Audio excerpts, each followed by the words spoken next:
Hey everybody, Steel City Recaps here. Hope everyone's doing all right. I'd like to welcome everyone back for the second episode of Steel City Recaps. And if you would like to follow anywhere else, here's my Insta, TikTok, and YouTube. They should be all the same, so that I made it easy for you guys. My YouTube is in bio, and I also post there, so please consider subscribing there. Anyways, let's get started with the recap. To start off with this video, we have some really bad news. In case you haven't heard yet, Franco Harris has passed away as of last night. I found out today in the morning. Really sad news. Hope his family's all right, stuff like that. But in some very good news, the Steelers win to keep their playoff hopes alive, guys. So we like to hear that. I feel like Najee kind of had a breakout game with a touchdown and a lot of yards, and he was a crucial part in the game along with Jaylen Warren. Talking about Jaylen Warren, Jaylen Warren got his first career touchdown as a Steeler. So good job, Jaylen Warren. Panthers tried to came back. They were kind of close. They were like a touchdown behind or something, but they were never really like too close. They were like on the edge. So.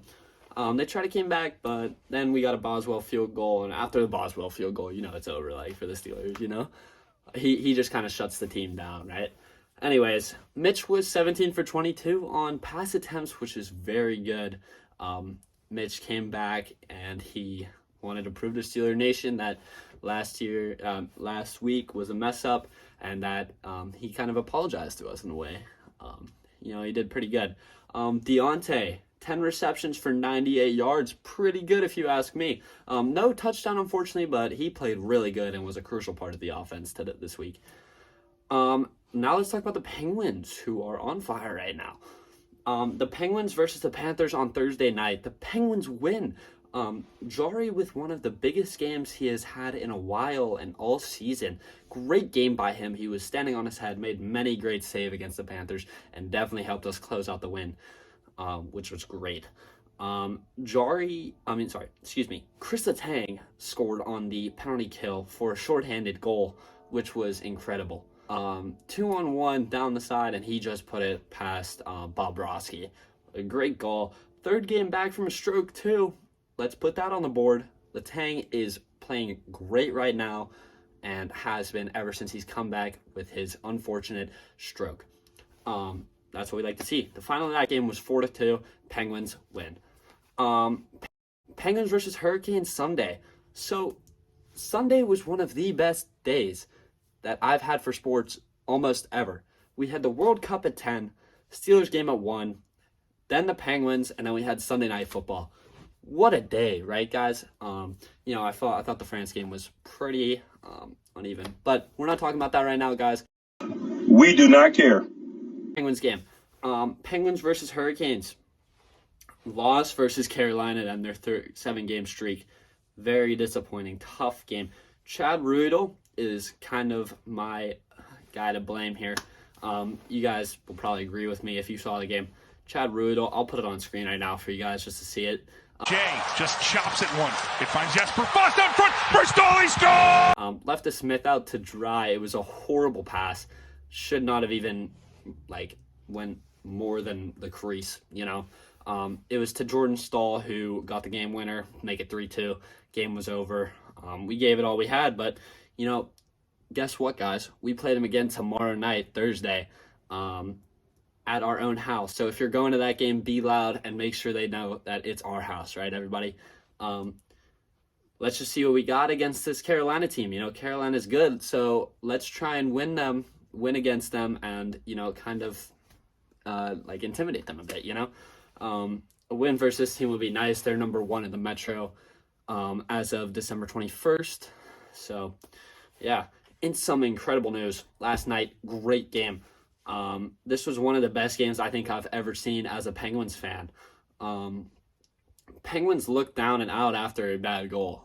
For a period and a half, they weren't looking too good. But the Penguins came back after a period and a half. Malkin hit a snipe to pass Igor and hit the back of the net to tie it 1-1. Russ then scored an incredible tip after the goal. Incredible PPG crowd started chanting Igor to make him slip up. And if you were at the game last year, anytime in the playoffs, I'll put a video of it right now. So here you go.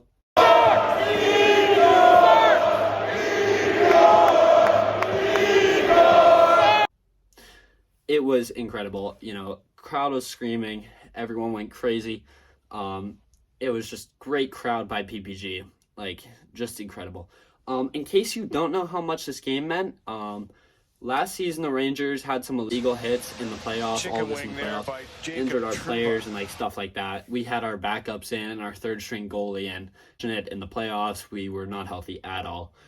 This was almost like a revenge game. It was the first time we played the Rangers since Game 7 of us Penguins fans. We know how bad it was. I don't even need to go into it, but I'll put the Game 7 goal here, just in case you forgot.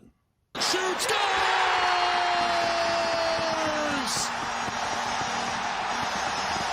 This game really felt like playoff hockey. Sid scored the game winner, and I'm sure he was happy to get some personal revenge for last season versus the Rangers, and put it past Igor and make sure to rub it into Trouba's face. I would like to see this matchup again in the playoffs this season. I think this would be a great stuff like that. So yeah, so it was a great goal. That's it this week for Steel City Recaps. I hope you guys enjoyed. Please make sure to follow, repost, all of that. I would really appreciate it. Thank you guys so much. Tell a friend to tell a friend, and make sure to subscribe to me on YouTube, TikTok, and Instagram. Thank you guys so much. Have a nice day.